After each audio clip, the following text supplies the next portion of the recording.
Morning students. Are you okay बेटा? Good.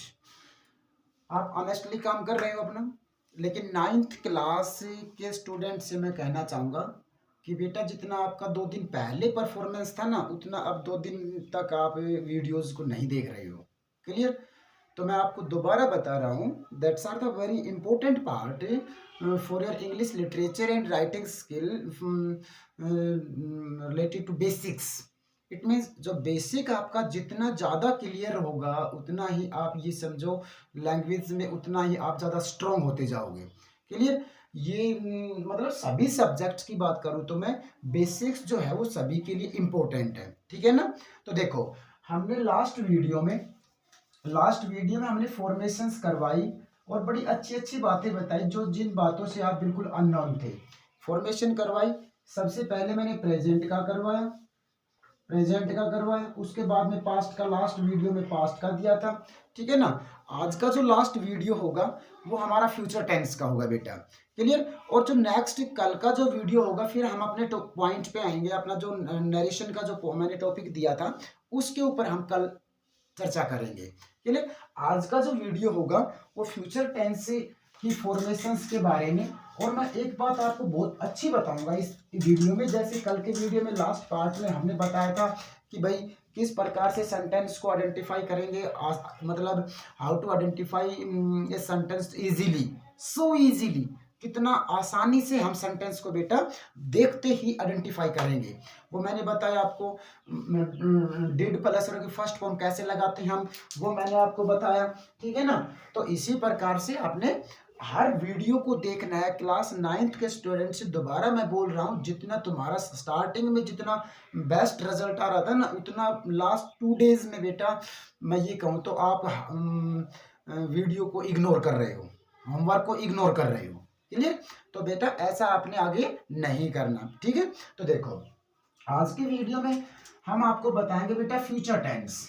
देखो, future it means आपको पता है फ्यूचर हमने, देखो पहले मैं इसके बारे में आपको आउटलाइन बताऊं तो क्या कहूं कि भाई फ्यूचर हमने 2 प्रकार से बताया था। एक तो बताया था नियर फ्यूचर बताया, और दूसरा हमने बताया था future. Both are count in future, ये दोनों ही फ्यूचर में काउंट होते हैं। बट सेंटेंस को आइडेंटिफाई करने के लिए हमने फ्यूचर और नियर फ्यूचर 2 पार्ट्स में डिवाइड किया। और दोनों पार्ट्स मतलब बात तो एक ही है, बट उस सेंटेंस को प्रेजेंट और future both are same similar tenses. तो हम दोनों को किस प्रकार से सेंटेंस में, एक सेंटेंस को फ्यूचर में लेके गई, एक सेंटेंस को फ्यूचर में लेके गई, बट दोनों की सेंस जो थी वो सेम आ रही थी इन फ्यूचर। क्लियर? तो देखो, आज हम फ्यूचर के चारों पार्ट्स के फॉर्मेशंस के बारे में चर्चा करेंगे। तो आपने अपनी फेयर नोटबुक में हर पॉइंट को अच्छे से अटेम्प्ट करना है बेटा। देखो, लिखो फ्यूचर इंडेफिनेट। इंडेफिनेट को हम बोल सकते हैं बेटा सिंपल पार्ट भी, फ्यूचर सिंपल। क्लियर? तो इसका सिंपल सेंटेंस की फॉर्मेशन लिखो, सब्जेक्ट प्लस शैल या विल प्लस वर्ब की first form plus object complement full stop. It means these are the auxiliaries helping verbs. Clear? Shall और will जो है ये हमारी एक्सिलरी हेल्पिंग वर्ब है भाई। और एक्सिलरी हेल्पिंग वर्ब क्या होती है आपको पता है, नहीं पता, आई डोंट नो, बट मैं आपको बता रहा हूं। क्या भाई? एक्सिलरी हेल्पिंग वर्ब वो होती है, मतलब हमने बताया था हेल्पिंग वर्ब्स आपको पता है, नहीं पता, 2 प्रकार की बताई। एक तो बताई प्राइमरी एंड दूसरी बताई एक्सिलरी। ठीक है? दूसरी बताई थी एक्सिलरी। अब इन दोनों में डिफरेंस क्या बताया था भाई? प्राइमरी हेल्पिंग वर्ब्स क्या होती हैं? डू के जितने फॉर्म हैं, हैज के जितने फॉर्म्स हैं, वो हेल्पिंग वर्ब्स होती हैं प्राइमरी। और एक्सिलरी में हमारी जो मॉडल्स हेल्पिंग वर्ब जो होती है हमारी, जो कि कैन से लेके नीड तक, ये हमारी 13 हेल्पिंग वर्ब्स हैं। ये इनको एक्सिलरी बोलते हैं, इनको प्राइमरी बोलते हैं। इनके इन दोनों में what is the main difference between them? इनमें जो बिल्कुल मेन इनका जो मुख्य अंतर होता है वो क्या होता है? देखो, ये जो हेल्पिंग वर्ब्स हैं ये अकॉर्डिंग सब्जेक्ट लगती हैं बेटा। ठीक है? इन हेल्पिंग वर्ब्स का मेन वर्ब के ऊपर पूरा इफेक्ट होता है, बट ये जो हेल्पिंग वर्ब्स हमारी एक्सिलरीज हेल्पिंग वर्ब्स हैं, इनका सब्जेक्ट के ऊपर या सब्जेक्ट का इनके ऊपर कुछ कोई भी इफेक्ट नहीं होता, दीज आर फ्री। और इनका मेन वर्ब के ऊपर इफेक्ट होता है always and ever minded axillary helping verb carry verb की फर्स्ट फॉर्म। क्लियर? तो ये वर्ब की फर्स्ट फॉर्म को कैरी करके, इसलिए शैल और विल जो थी हमारी एक्सिलरी हेल्पिंग वर्ब थी, तभी इसके साथ हमने क्या लगा दिया, यहाँ वर्ब की फर्स्ट फॉर्म लगाई है। अगर इन मॉडल एक्सिलरीज के साथ आपने वर्ब की सेकंड फॉर्म लगा दी, वर्ब की फर्स्ट फॉर्म प्रेजेंट पार्टिसिपल लगा दिया, वर्ब की थर्ड फॉर्म लगा दी, तो these are the absolutely wrong. Clear हो जाएगा। इसीलिए एक्सिलरीज हेल्पिंग वर्ब के साथ हम क्या लगाते हैं बेटा, बेयर इन्फिनिटी लगाते हैं, वर्ब की फर्स्ट फॉर्म लगाते हैं। क्लियर? ये समझ में आया शैल विल के साथ हमने वर्ब की फर्स्ट फॉर्म क्यों लगाई, ये बात समझ में आई आपको अच्छे से? चलो ठीक है, ये आपने अपने फेयर नोटबुक में उतारना भाई, ये कौन सी हेल्पिंग, इनका इफेक्ट क्या होता है, ये किस प्रकार से वर्ब की फर्स्ट फॉर्म कैरी करती हैं। नेगेटिव लिखो, नेगेटिव में डाल देंगे सब्जेक्ट प्लस शैल या will plus not plus verb की first form object complement full stop. मतलब ये कॉम्प्लीमेंट क्या है पता है सभी को, पूरक। इसको हम अदर वर्ड भी बोल सकते हैं, और ये अदर वर्ड क्या हो सकता है आपका, direct subject, sorry direct object भी हो सकता है। ये इनडायरेक्ट ऑब्जेक्ट होता है, ये डायरेक्ट ऑब्जेक्ट होता है। क्लियर? अदर ऑब्जेक्ट जिसमें डबल ऑब्जेक्टिव सेंटेंसेस जिसको हम बोलते हैं, ये दूसरा ऑब्जेक्ट भी हो सकता है आपका। क्लियर बेटा? नेक्स्ट इंटरोगेटिव में आप लिखो, इंटरोगेटिव में डालेंगे जो हमारी हेल्पिंग वर्ब्स हैं बिफोर सब्जेक्ट बेटा, shall will plus subject plus verb की first form and object and other word या complement sign of interrogation. Clear? Interrogative negative, interrogative negative में डाल दो आप helping verb before subject plus subject plus not plus bare infinity object and complement other word जो भी आपका है वो डाल देंगे and sign of interrogation. Clear? ये फ्यूचर इंडेफिनेट के चारों फॉर्मेशंस मैंने आपको करवाई, आप अच्छे से समझेंगे अपनी नोटबुक में सारे हाइलाइटर से या मार्कर से शो करके पॉइंट्स को, तब इनको आप लिखोगे। जो भी पॉइंट्स मैं यहाँ बोर्ड के ऊपर आपके सामने लिखता हूँ, उन पॉइंट्स को भी आप अपनी नोटबुक में हाईलाइट जरूर करोगे बेटा, that's very important to understanding every sentence. Clear? तो ये आपने किया। अब इसके बाद में लिखो फ्यूचर कॉन्टिन्यूअस। अब देखो, अब जैसे जैसे पार्ट्स चेंज होंगे वैसे वैसे आपको नई चीज देखने को मिलेगी, नई बात अंडरस्टैंडिंग करने को मिलेगी। आई होप आपको जरूर इंटरेस्ट आएगा समझने में, पढ़ने में। देखो अब मैं बात करूं फ्यूचर कॉन्टिन्यूअस के। देखो भाई, अब हमने बता दिया फ्यूचर प्लस कॉन्टिन्यूअस। भाई फ्यूचर किससे बनेगा, शैल विल से।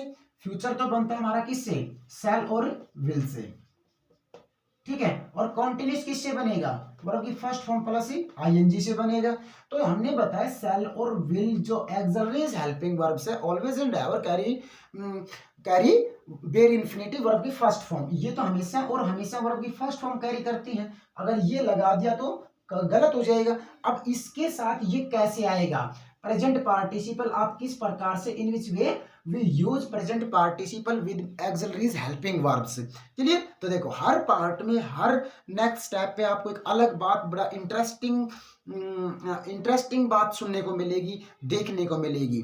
चलिए, तो देखो इसका सिंपल सेंटेंस लिखो बेटा।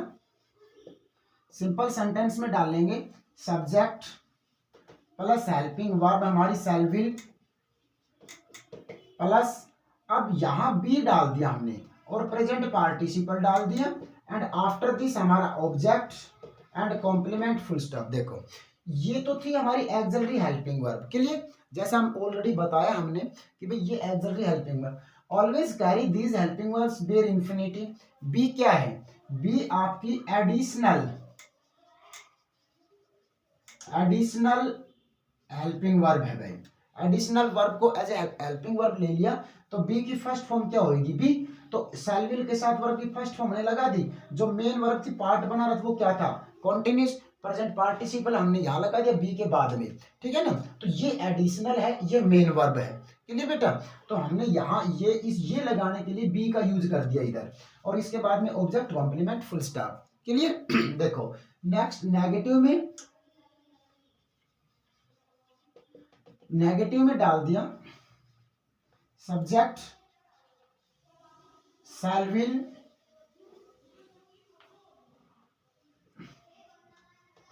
Plus not be present participle and object and complement plus complement full stop. देखो ये डाल दिया। अब यहां नोट और यहां बी, इट मीन्स नोट पहले आएगा बी पहले आएगी, दैट्स वेरी इंपॉर्टेंट। देखो हमने बताया था किसी भी सेंटेंस को नेगेटिव बनाएंगे तो क्या वर्ड यूज करते हैं, note. Not for only negativity, ये नेगेटिविटी शो करता है। नेगेटिविटी के लिए हम हमेशा नोट का यूज करते हैं। और नेगेटिविटी वर्ड नोट जो हमारा प्रोहिबिटेड वर्ड है वो किसके साथ आएगा, विद हेल्पिंग वर्ब। और मतलब always and ever according language literature, या मैं बोल लूँ तो आपको अकॉर्डिंग ब्रिटिश लैंग्वेज, जब तक हेल्पिंग वर्ब के साथ नोट हमने लगा दिया that's absolutely wrong according grammar rule. Clear. Grammatical mistake होगी विदाउट हेल्पिंग वर्ब। अगर आपने सेंटेंस में नोट लगा दिया तो वो ग्रामेटिकल मिस्टेक्स में काउंट होता है। Clear. And according American language that's absolutely right, with not we use helping verb और नॉट। क्लियर। तो देखो यहाँ हेल्पिंग वर्ब के साथ नोट लगेगा, उसके बाद में एडिशनल वर्ब आएगा and after this present participle of A main verb. Clear. ये नेगेटिव कर दिया। अब इंटेरोगेटिव में गए हम। इंटेरोगेटिव में क्या डालोगे बेटा, हमारी हेल्पिंग वर्ब शैल और विल जो है before subject and after this subject and present bare infinitive be plus present participle and object complement and sign of interrogation. Clear. Interrogative negative में डाल दो बेटा आप। इंटेरोगेटिव और नेगेटिव दोनों पार्ट्स को मेंशन कर दो, आप दोनों को जोड़ दो। क्या आएगा भाई, shall will before subject, shall will before subject कर दिया and after this not and be present participle object complement sign of interrogation.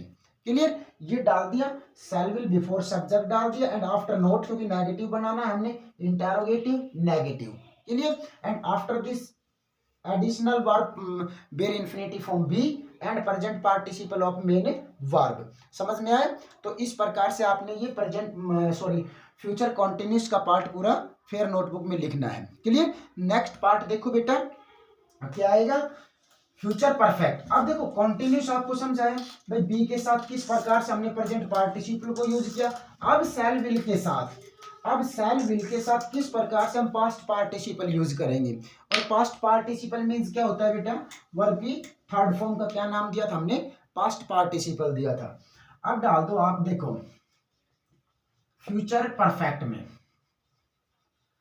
Perfect में डाल दिया। फ्यूचर तो हमें बताया था हमारी एक्सिलरीज हेल्पिंग वर्ब शैल और विल शो करेंगी फ्यूचर तो, बट परफेक्ट किससे बनता है सेंटेंस। परफेक्ट हमने देखो यहाँ in which condition we shall apply the past participle in the sentence, किस स्थिति में हम पास्ट पार्टी मतलब वर्ब की थर्ड फॉर्म का यूज करेंगे सेंटेंस में। वो 3 रूल्स हमने यहाँ आपको कल के वीडियो में बताए थे भाई, इस कंडीशन में पास्ट पार्टिसिपल्स हम यूज करते हैं। अच्छे से करवाया था आपने नोटबुक्स में भी लिखा होगा बेटा, बट कल की नोटबुक्स मेरे तक बहुत कम पहुंची। दीपिन समझ में आ रहा है ना। अगर कोई प्रॉब्लम है तो आप डायरेक्ट मेरे से पूछा करो, नहीं तो आपके पास आपका भाई है जतिन, उससे पूछ लिया करो बेटा। तो देखो यहाँ हम ये परफेक्ट पार्ट बनता है हमेशा वर्ब की थर्ड फॉर्म से। अब शैल विल जो हमारा है एक्सिलरीज हेल्पिंग वर्ब के साथ किस प्रकार से हम पास्ट पार्टिसिपल यूज करेंगे, दैट्स वेरी इंपॉर्टेंट पार्ट बेटा, that's very important to know about this. Clear. तो देखो अब इसका सिंपल सेंटेंस करो। अब इसका सिंपल सेंटेंस में आपको पता चलेगा कैसे हम शैल विल के साथ शैल विल के साथ किस प्रकार से पास्ट पार्टिसिपल को यूज करेंगे। देखो यहां हमने डाल दिया सब्जेक्ट हमारा जो भी है एंड आफ्टर दिस शैल और विल प्लस। अब इसके साथ तो हमने डालना क्या है, वर्ब की फर्स्ट फॉर्म आनी चाहिए, बट हमने पास्ट प्रेजेंट पार्टिसिपल भी तो यूज किया था, किस प्रकार से किया था। अब हमने यहाँ क्या डालना है, पास्ट पार्टिसिपल। जब पास्ट पार्टिसिपल आप इसमें ऐड करोगे बेटा, तो उस वक्त पास्ट पार्टिसिपल किसके साथ लगता है, हैज, हैव और हैड के साथ लगता है। तो प्रेजेंट फॉर्म लगाएंगे शैल विल के साथ ही, तो हैज लगा दिया, हैज लगा दिया, ठीक है, या हैव लगा दिया प्रेजेंट फॉर्म में, क्योंकि फ्यूचर ये प्लूरल बन रहा है, तो इसके साथ प्लूरल क्या आ जाएगी हमारी, हैव आ जाएगी, और यहाँ मेन वर्ब की थर्ड फॉर्म आ जाएगी। क्लियर। अब इसके बाद में जो हमारा ऑब्जेक्ट था वो डाल दिया हमने, and after this complement and full stop. देखो ये हमारी हो गई शैल विल ऑक्सिलरी हेल्पिंग वर्ब।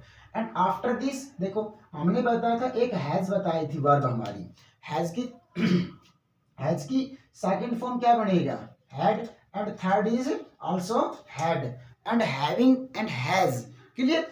तो देखो हैविंग भी बनता है, तो ये आपकी हैज जो है फर्स्ट फॉर्म क्या है इसकी, हैज, और इसका प्लूरल क्या हो जाएगा, हैव। तो इसको हम यहाँ लगा दिया इनके साथ वर्ब की फर्स्ट फॉर्म में, ये एडिशनल वर्ब के रूप में हैज ले लिया हमने इधर, और हैज के साथ हमें पता है क्या आता है भाई, वर्ब की थर्ड फॉर्म आती है। तो इसके साथ हम वर्ब की थर्ड फॉर्म पास्ट पार्टिसिपल इस कंडीशन में हम यूज कर देंगे इन फ्यूचर परफेक्ट। क्लियर बेटे। तो देखो नेगेटिव, नेगेटिव डाल दिया, सब्जेक्ट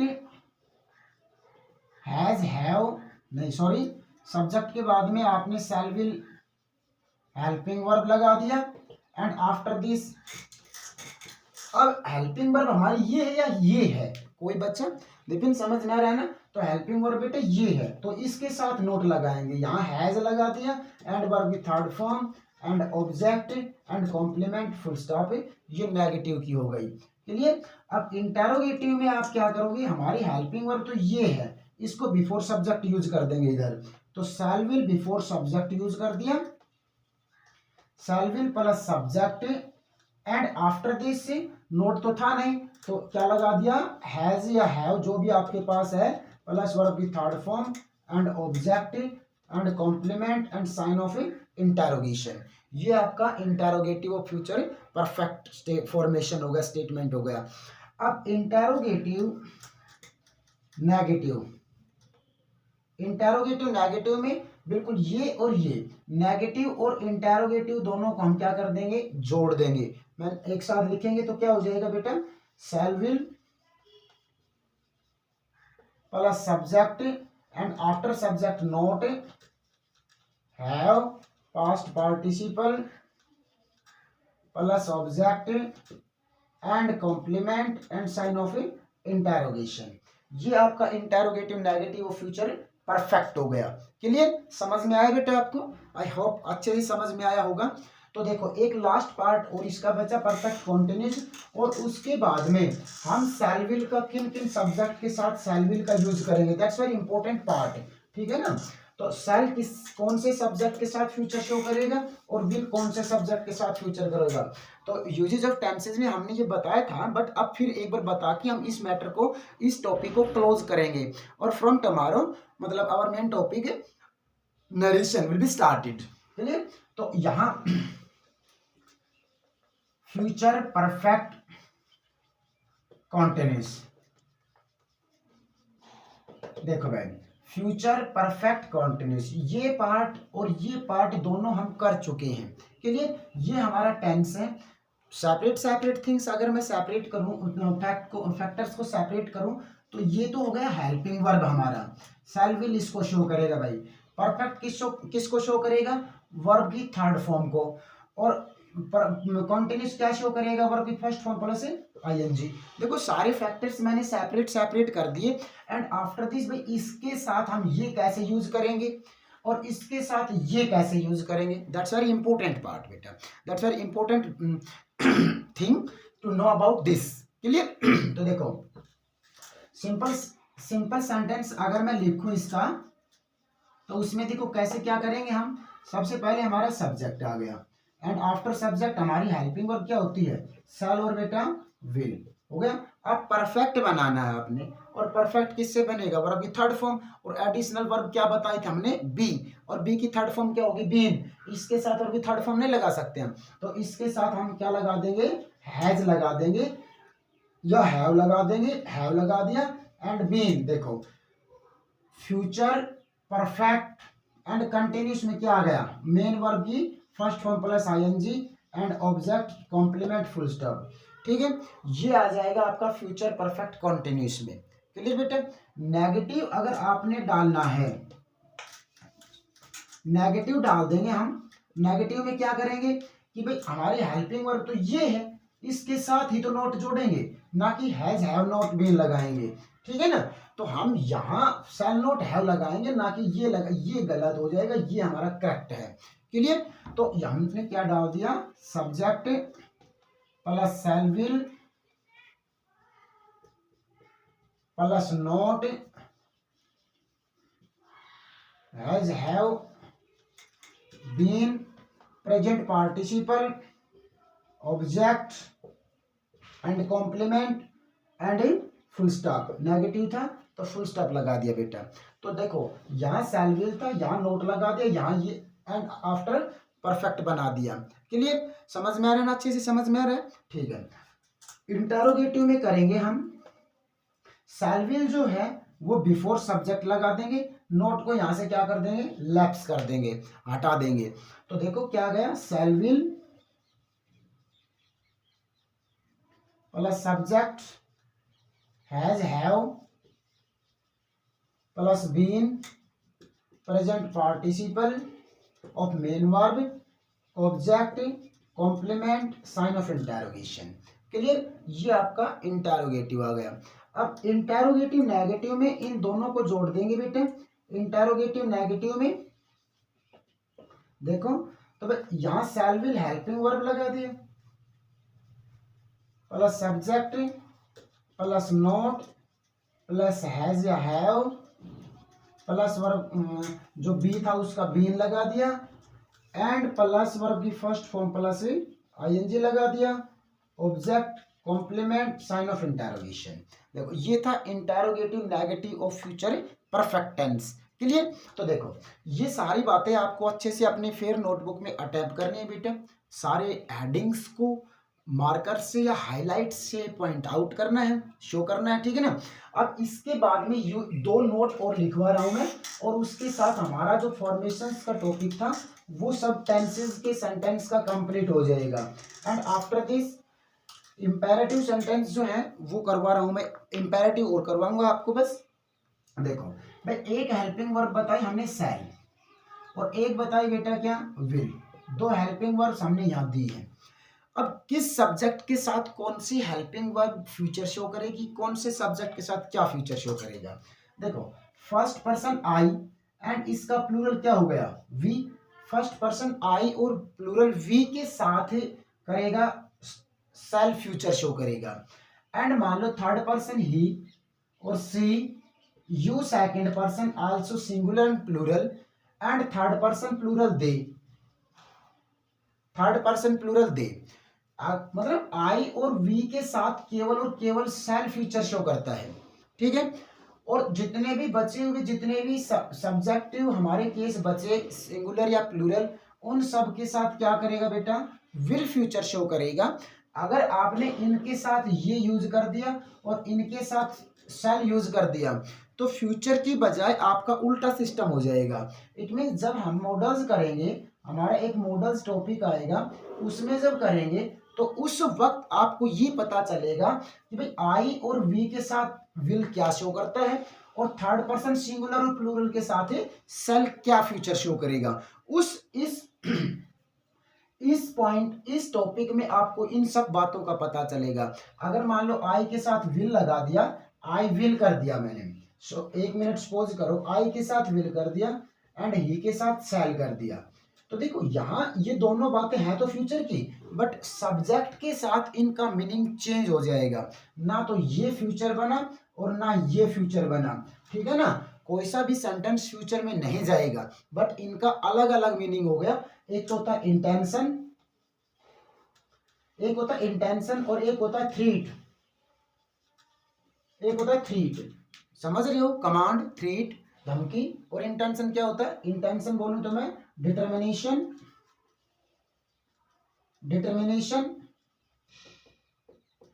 डिटर्मिनेशन। देखो इंटेंशन और डिटर्मिनेशन और थ्रेट तीनों अलग अलग बातें हैं। डिटर्मिनेशन एंड इंटेंशन मतलब लगभग may be countable, it means similar, दृढ़ निश्चय, और इंटेंशन मीन्स क्या था, इरादा। इरादा जब इस ऐसा करेंगे ना तो ये सारी बातें शो होंगी, ना कि फ्यूचर शो होएगा। आगे बात समझ में, देखो आई होप आपको अच्छे से समझ में आई होगी वीडियो में जितने पॉइंट मैंने बताया आपको। अब देखो एक टेंसेस में हमने दिया था इंपेरेटिव सेंटेंस, ये समझ में आया बेटा? अपनी कॉपी में ये सब कुछ लिखना है, आपने अटेम्प्ट करना है फिर नोटबुक में। अब देखो कि भाई जब तक हम अटेम्प्ट नहीं करेंगे फिर तब तक हम उसको ज़्यादा दिन तक याद नहीं रख सकते, तो लिखना put down in your notebook is very essential. तो देखो अब मैं बात करूं इंपेरेटिव की, अगर मैं बात करूं इंपेरेटिव सेंटेंसेस की, what do you mean by imperative? Imperative is called orderable and रिक्वेस्टेबल,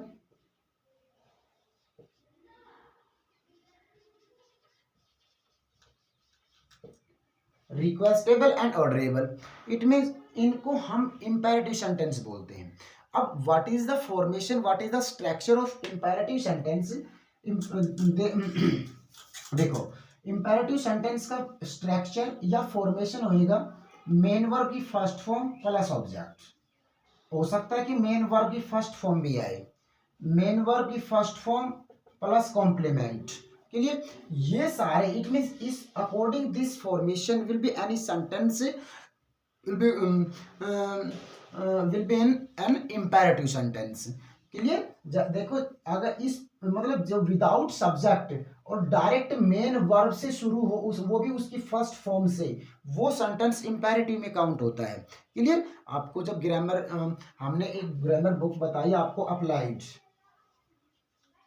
applied बताए, और अप्लाइड में से आप शायद कर रहे होंगे या आपके पास लिसेंट की होगी या जेपीएच की है, जो भी ग्रामर बुक आपके पास है उसमें जब जाओगे तो आपको एज इट इज सेम मिलेगा। आप उसमें से रूल रेगुलेशंस अटेम्प्टेशन नहीं करना, आपने केवल उसमें से एग्जाम्पल्स अटेम्प्ट करना है बेटा, जो कि आपकी प्रैक्टिस को और ज़्यादा इंप्रूव करेगा, आपकी नॉलेज इंप्रूव होगी अगर ज़्यादा से ज़्यादा प्रैक्टिस करोगे तो एग्जाम्पल्स की। बट आपने इन सबको अपने फेयर नोटबुक में उतारना। ये इंपेरेटिव सेंटेंस का फॉर्मेशन था। क्लियर? तो यहां तक हमने बता दिया शैल विल का प्रयोग कहां कहां करेंगे। कल से हमारा टॉपिक हमने बताया था बेटा, इससे पहले नरेशन, नरेशन का जब टॉपिक शुरू करूंगा तो ये जो ऊपर बताई जितनी भी फॉर्मेशंस थी हमारी, इन सबको फेयर नोटबुक से एक बार आपको ओरली सभी को रिवाइज करना है। और जब तक ये सारी बातें माइंड में नहीं आएंगी तब तक you can't solve the narration sentence.